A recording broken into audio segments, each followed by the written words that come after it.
Clerk will call the. Oh. Madam President. Senator from Maryland is recognized. Mr. President, I believe I'm part of the Democratic queue, and therefore seek recognition to discuss the so-called rescue plan. The senator is recognized for up to 5 minutes. And I ask unanimous consent that my entire statement be included in the record. Without objection.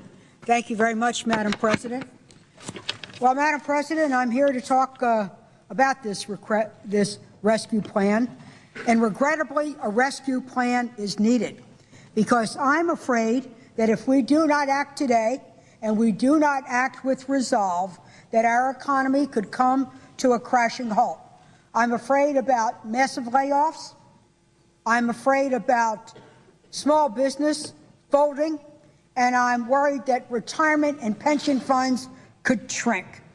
Therefore, I will vote for this bill.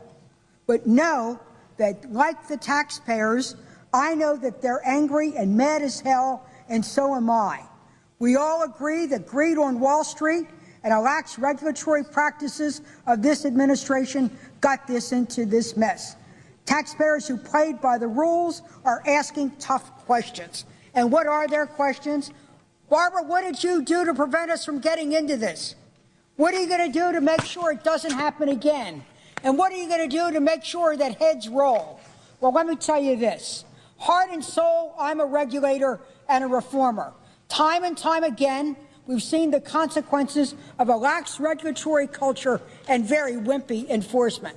Time and time and time again, I voted for more teeth and better regulation.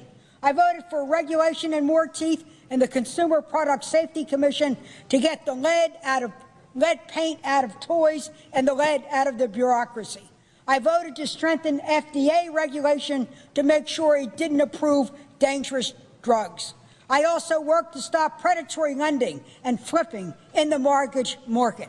And I remember way back in 1999 how all this banking mess got started. Phil Gramm, a senator from Texas, and Bliley, a House member, advocated something called the Banking Deregulation Bill. It passed, and it got us into this mess because it got rid of the distinction between investment banks, commercial banks, and lowered the bar on regulation. It allowed for casino economics. During that debate and that vote,